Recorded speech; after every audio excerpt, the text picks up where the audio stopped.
नतीजतन इस फिल्म का पहला दृश्य कैरोल का परिचय देता है, जो एक लड़की है जो एक डॉक्टर के रूप में काम करती थी, लेकिन अब एक अस्पताल की दुकान में कैद है। उनका सामान और दवाइयाँ इधर उधर बिखरी पड़ी हैं। वह वर्तमान में उसे जगाए रखने के लिए एक दवा की तलाश कर रही है, क्योंकि सोने के परिणाम विनाशकारी होंगे। अंदर जाने के लिए कई लोग बाहर से दरवाजे पर दस्तक दे रहे हैं, लेकिन कैरोल ने पहले ही दरवाजा बंद कर दिया था। यहाँ वास्तव में क्या हो रहा था, यह सब समझने के लिए हम कुछ दिन पहले पीछे मुड़कर देखते हैं। यह इंगित करता है कि अतीत अब कथा का केंद्र है, जब यह स्पष्ट हो जाता है कि एक अत्यंत पुराना हवाई जहाज नीचे उतरते ही दुर्घटनाग्रस्त हो जाता है। यह कई टुकड़ों में टूट जाता है, जो शहर के चारों ओर गिरते हैं। कई वैज्ञानिक अब इन सुरक्षात्मक सूटों को उस क्षेत्र को देखने के लिए पहन रहे हैं, जहां हवाई जहाज का एक महत्वपूर्ण हिस्सा दुर्घटनाग्रस्त हो गया था। इसके अलावा स्थान पूरी तरह से बंद है। इस प्रकार नियमित लोगों को प्रवेश की अनुमति नहीं थी। वैज्ञानिक विमान के उस क्षेत्र की जांच करते हैं और वहां एक छोटे से अलौकिक जीव की खोज करते हैं। यह उच्च और निम्न तापमान दोनों सहित विभिन्न सेटिंग्स में जीवित रह सकता है। अब जबकि इन सब चीजों की जांच हो रही थी, तो डायरेक्टर आ गए। इमारत से बाहर निकलने के बाद एक लड़की उसके पास आती है और उसे उसी हवाई जहाज का एक छोटा सा टुकड़ा देती है। अब जब वह उस टुकड़े को पकड़ रहा है, तो छोटी छोटी पराई चीजें जो इस टुकड़े पर भी थीं, उसके हाथ को काट रही हैं। इससे उसके हाथ से खून बहने लगता है। फिर आधी रात के आसपास जब वह घर लौटता है, हम उसकी वास्तव में दयनीय स्थिति देखते हैं। वह बीमार महसूस करने लगता है और उसका रूप भयानक था। हालांकि जब वह अगली सुबह उठा, तो ऐसा लगा कि उसे कोई नुकसान नहीं हुआ है। वह कैरल का नाम लेता है, जिसे हमने शुरुआत में पहली बार देखा था, उसकी पत्नी, जिसे वह अपने पीछे छोड़ गया है। मैं अपने बेटे से मिलना चाहता हूँ, वह कैरल से कहता है, लेकिन वह जवाब देती है कि आप नहीं कर सकते क्योंकि हम अब साथ नहीं हैं। वह जवाब देता है कि मुझे उससे मिलने का अधिकार है क्योंकि वह मेरा बेटा है। हालांकि कैरोल ने उनकी सलाह की अवहेलना की और फोन रख दिया। उसके बाद वह अपने दोस्त बेन से मिलती है, जो एक डॉक्टर है। वह बेन को समझाती है कि हालांकि उसका पति उसके बेटे से मिलना चाहता है, लेकिन वह उसे नहीं चाहती। फिर बेन कैरोल को बताता है कि वह उसका पिता है और वह उसे रोकने में असमर्थ है। वह इस वजह से अपने बेटे को अगले दिन अपने पति के घर छोड़ देती है। हालांकि उसका बच्चा अपने पिता को यहाँ पाकर अचंभित है, जैसा कि उसके पिता अब बिना किसी चेहरे के इशारों का इस्तेमाल किए उससे बात कर रहे थे। यानी उसके चेहरे से यह स्पष्ट नहीं था कि वह एक व्यक्ति था। हालांकि उसका बच्चा अपने पिता को यहाँ पाकर अचंभित है, जैसा कि उसके पिता अब बिना किसी चेहरे के इशारों का इस्तेमाल किए उससे बात कर रहे थे। उनके चेहरे पर ऐसा कुछ भी नजर नहीं आता था जिससे लोग बात करते, मुस्कुराते। उसके दरवाजे पर एक दस्तक सुनाई देती है। अब हम लॉरी, वही महिला को देख सकते हैं। हम देख सकते हैं कि दरवाजे की जंजीर अभी भी बंधी हुई है। बाहर खड़ा एक आदमी उसके पास आता है और एक सरकारी अधिकारी होने का दावा करता है, जो उससे बात करना चाहता है। कैरल अब सोचती है कि यह अजीब है। वह कहती है, तुम रुको, मैं 2 मिनट में वापस आती हूँ, इस कारण से। और जब वह प्रवेश करती है, तो पुरुष जंजीर तोड़कर प्रवेश करने का प्रयास करता है। जब कैरल ने उसे ऐसा करते हुए नोटिस किया, तो वह तुरंत लौट आई और दरवाजा बंद कर दिया। वह आदमी अब कांच के माध्यम से अपना ध्यान कैरोल पर लगाता है। उसका चेहरा भावहीन है और कैरोल ने आजकल कई लोगों को देखा है जिनके पास यह विशेषता है। वह समझ नहीं पा रही है कि क्या हो रहा है। हालांकि जब वह अगली सुबह काम पर पहुंचती है, तो उसकी समस्याएं और बिगड़ जाती हैं, क्योंकि वह अक्सर अपने मार्ग पर आंखों से संपर्क किए बिना मूर्तियों की तरह खड़े लोगों से मिलती है। वे एक और दृष्टि डालते हुए सीधे जा रहे थे। इस तथ्य का अनुवाद करता है कि उनकी विशेषताओं में अभिव्यंजना का भी अभाव था।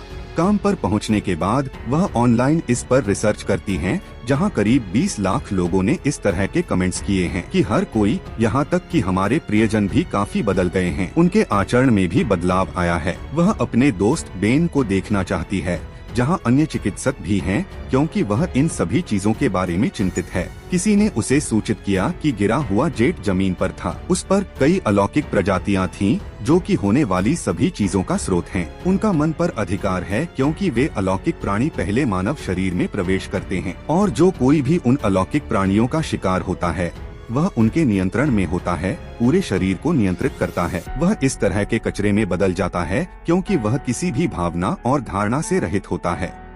यह सब जानने के बाद कैरोल चिंतित हो जाती है। इससे वह अपने बेटे को तुरंत पति के घर ले जाती है, जहां उसके पति के घर में और लोगों का कब्जा था। वह कैरोल को सूचित करता है कि हमारा बेटा अपने दोस्त के साथ उसके घर खेलने गया है। इस वजह से कैरोल अपने कमरे में प्रवेश करती है और पैकिंग शुरू कर देती है। हालांकि जैसे ही वह उतरती है, दरवाजा बंद हो जाता है और उसके पति के घर के मेहमान उसे चारों तरफ से घेर लेते हैं। यह देखकर वह अपनी पत्नी से पूछती है, यह वास्तव में क्या है? उसके जीवन साथी के अनुसार जब आप सोने जाएंगे तो आपको जागने की कोई याद नहीं रहेगी। बस एक उपाय करें, हमारी मदद करो, बाकी सब कुछ वैसा ही होगा जैसा अभी है। आपका दिल, बुद्धि, भावनाएं और चेहरे के हाव भाव हमारे तरीके को नहीं बदलेंगे। सब कुछ जानकर कैरोल को पता चलता है कि उसका पति भी उन अजीबोगरीब जीवों का शिकार है। वह काफी भयभीत होकर भागने का प्रयास करती है, लेकिन उसका पति उसे पकड़ लेता है। अपने चेहरे पर हरा रंग डालने के बाद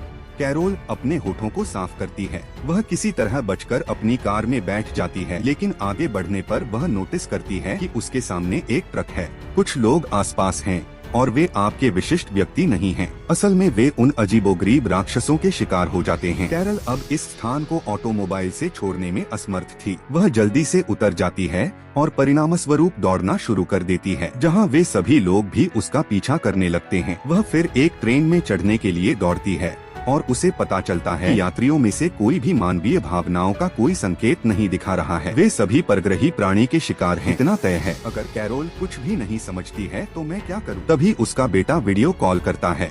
वह उसे समझाता है कि मेरे पिता मुझे कहीं और ले गए हैं, हालांकि मैं नहीं जानता कि मैं कहाँ हूँ। मैं भयभीत हूँ। यह सुनकर वह चिंतित हो गई और रोने ही वाली थी।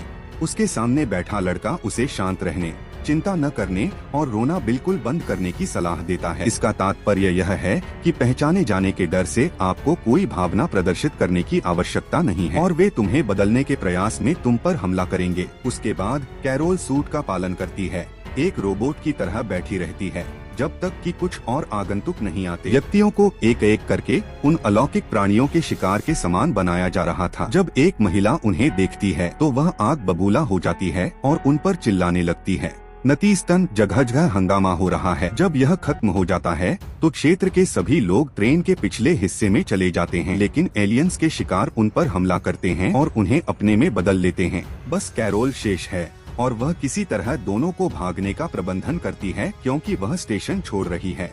और यहाँ से वह फिर पास के कुछ अजीब पात्रों को नोटिस करती है। वह फिर रोबोट की तरह चलना शुरू करके उनकी नकल करती है। इसे यहाँ प्रदर्शित किया गया है, जो कोई भी ऐसी भावना रखता है। इसका मतलब है कि अगर कोई व्यक्ति हंस रहा है, सिसक रहा है या परेशान है, पुलिस अब व्यक्ति को एस्कॉर्ट कर रही है, क्योंकि वे अजीब राक्षस अब पुलिस को भी शिकार बना रहे हैं। कैरल को अब पसीना आना शुरू हो गया है और एक पुलिस अधिकारी उसे यह बताने के लिए संपर्क करता है उसके माथे पर पसीना है।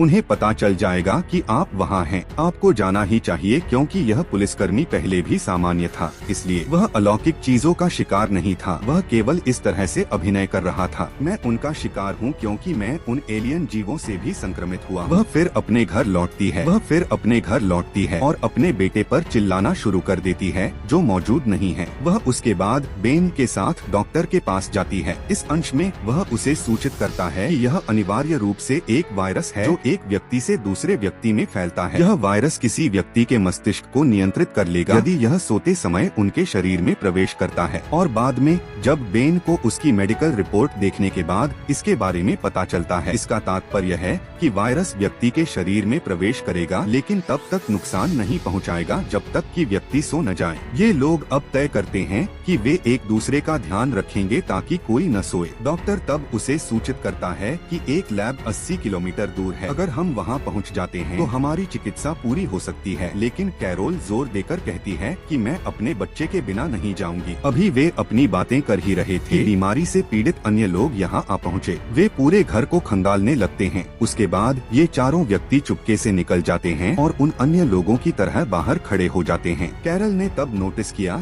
कि पुलिस पर चिल्ला रही एक महिला को हटाया जा रहा है। मैं कैरोल का रोगी था। उसके बार बार दावा करने के बावजूद कि मुझे नींद आ रही थी। दिमाग में कुछ नहीं आता। जब कैरोल यह सुनती है तो उसके मन में एक सवाल होता है, अगर वह सो रही थी तो उसे इस वायरस से संक्रमण क्यों नहीं हुआ। वे एक प्रयोगशाला का दौरा करते हैं, जबकि कैरोल अपने दोस्त बेन की मदद से अपने बच्चे को खोजती है। वर्तमान में कैरोल बेन को व्यक्त करती है कि वह क्या सोच रही थी। वह मेरे रोगियों में से एक है, सोई हुई थी तो जिंदा कैसे है और वायरस की शिकार क्यों नहीं हुई। फिर वे निर्धारित करते हैं कि वे महिला के मेडिकल रिकॉर्ड की समीक्षा करेंगे और बाद में जब बेन को उसकी मेडिकल रिपोर्ट देखने के बाद इसके बारे में पता चलता है, महिला चिकन पॉक्स के बाद होने वाले तंत्रिका संबंधी विकार से पीड़ित है। इस बीमारी से उस व्यक्ति के दिमाग का थोड़ा सा हिस्सा प्रभावित होता है। इस वजह से वे सोने के बाद भी इस बीमारी से ग्रसित रही। लेकिन यह बीमारी हर किसी को नहीं होती। जिन लोगों को कभी चिकन पॉक्स हुआ हो, जो त्वचा की स्थिति है,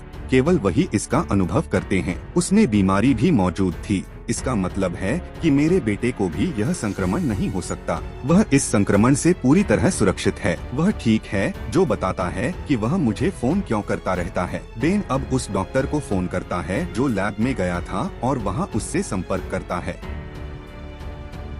वह फिर उसे सूचित करता है, हमने देखा कि जो महिला सोते हुए भी चिल्ला रही थी वह इस बीमारी से संक्रमित नहीं थी, क्योंकि वह भी एक मानसिक बीमारी से पीड़ित है। डॉक्टर तुरंत जवाब देता है, मैं समझ गया कि आप क्या कहना चाह रहे हैं। यह एंटीवायरस बनाया जाना चाहिए। हालांकि इसके लिए हमें उस महिला के खून और डीएनए की जरूरत है। क्या वह आज भी जी रही है? बेन के अनुसार हमें उस महिला की आवश्यकता नहीं है। वास्तव में अगर हम कैरोल के बच्चे को लाते हैं जो एक मानसिक बीमारी से पीड़ित है तो हम एंटीवायरल बना सकते हैं। तब कैरोल को अपने बेटे से एक संदेश मिलता है जिसमें बताया गया है कि मुझे दादी के घर लाया गया है। इस प्रकार कैरोल अब जागरूक है। वह बेन को भी बताती है कि उसका बच्चा कहाँ है, लेकिन बाहर बीमार लोग हैं। अगला कैरल। तब कैरोल बेन को याद करती है और बताती है कि मैं भी इस बीमारी का शिकार हूँ, क्योंकि मेरी पत्नी मुझ पर फिदा है और मेरा डर है, क्योंकि अगर मैं सोऊंगा तो वायरस शायद मेरे विचारों पर कब्जा कर लेगा, शायद मुझे नींद न आए। उसके बाद बेन ने पुलिस की वर्दी पहनकर कार में प्रवेश किया। कैरल पीछे रह गया है और वह जल्दी से ड्राइव करता है ताकि हर कोई उसका पीछा कर सके। ऐसा पुलिस का ध्यान भटकाने के लिए किया जाता है। कैरोल इस स्थान से प्रस्थान करती है। कैरल अब एक संक्रमित व्यक्ति की तरह चलती है और एक ऐसी ट्रेन में चढ़ती है जहां हर यात्री इस संक्रमण का शिकार हो चुका है। सब चुप थे। जब वह शौचालय से लौटी तो उसके बेटे का दोस्त उसका इंतजार कर रहा था। अब जब मेरा परिवार चला गया है तो वह उसे सूचित करता है। कैरोल उसके बाद ट्रेन से उतर जाती है। जब उसका पति उसे उसकी माँ के घर ले जाने के लिए पहुँचा तो उसका बेटा मौजूद नहीं था। उसके पति की माँ भी पीड़ित थी। हर कोई खा रहा था, लेकिन कोई नहीं कह सकता था कि कैरोल पीड़ित नहीं थी। वह उनकी तरह ही अभिनय कर रही थी। इस बीच कैरोल अपने बेटे के एक कॉल का जवाब देती है और वह सावधानी पूर्वक अपनी प्रतिक्रिया तैयार करती है ताकि कोई भी उस पर अविश्वास न करे। अभी बोल रहा हूँ। वह अपने बेटे का स्थान जानती है। वह बहुत जल्दी अपने बेटे के पास पहुंच जाती है। माँ बेटा एक दूसरे को गले लगाते हैं। इस प्रकार लोग उसका अनुसरण करने लगते हैं। अगला कैरल। कैरोल और उसका बच्चा भाग जाते हैं और अंततः खुद को एक तहखाने में पाते हैं। वे कैरोल के पति द्वारा देखे जाते हैं जो भी आ चुके हैं। क्योंकि उसके पास अब कोई भावना नहीं थी, वह अपने बेटे को पकड़ लेता है और उसकी हत्या करने का प्रयास करता है।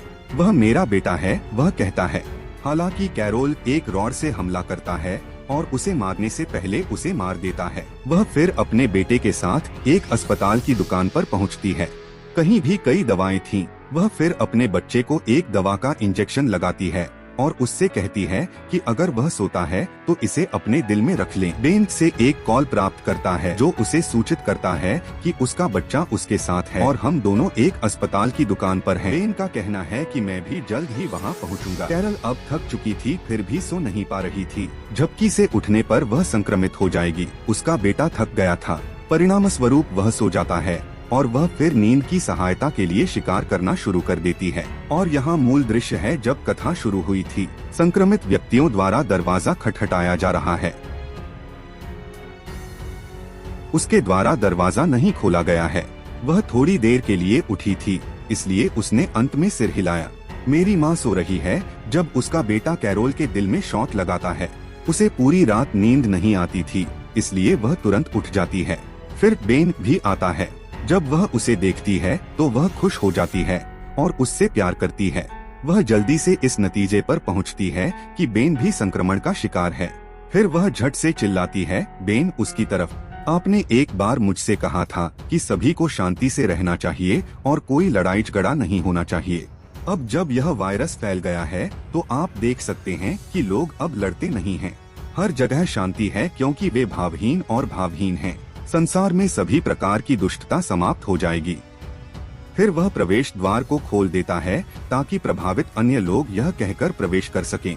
फिर सुबकते हुए कैरोल कहती है, मुझे वायरस हो जाएगा, लेकिन मेरे बेटे जैसे लोगों का क्या? उसके बेटे को मारने के लिए वे सभी आगे बढ़ते हैं, लेकिन फिर वे सभी अंततः कैरोल गोलियों के कारण समाप्त हो गए। वह बेन को गोली मारती है और अपने बेटे को निकालने, अपनी कार में बैठने और दूर जाने से पहले उसे चोट पहुंचाती है। उसकी हत्या करने की फिराक में कई वाहन उसका पीछा कर रहे हैं। अचानक एक कार आती है और उसकी गाड़ी से टकरा जाती है। दुर्घटना के परिणामस्वरूप वह तुरंत बाहर निकल गई।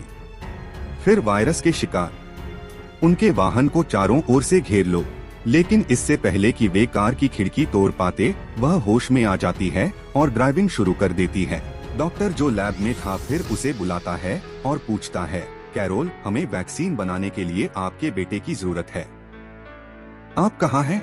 वह फिर उसे बताती है कि मैं कहाँ हूँ, और थोड़ी देर बाद वह हेलीकॉप्टर से आता है और कैरोल को इमारत की छत पर जाने का निर्देश देता है। वह कहती है, हालांकि वह छत पर चढ़ने में सफल रही। डॉक्टर उसके साथ हेलीकॉप्टर में निकल जाता है और कैरोल के बेटे सहित बाकी सभी लोग लैब में पहुँच जाते हैं। उसके डीएनए और रक्त का उपयोग करके इस वायरस का टीका बनाया जाता है और फिर सभी प्रभावित व्यक्तियों का एक एक करके इलाज शुरू किया जाता है। लगभग सभी लोग कुछ समय बाद ठीक हो जाते हैं, सब कुछ भूल जाते हैं और उन्हें यह याद नहीं रहता कि उन्हें संक्रमण कैसे हुआ। उनमें से एक बेन की शादी कैरल से हुई थी। वह कैरोल के बेटे के भी दोस्त थे जो उनके साथ रहते थे क्योंकि उनके परिवार का निधन हो गया था। हर कोई एक साथ अपने नए जीवन में बेहद संतुष्ट था और यहीं पर फिल्म का समापन होता है।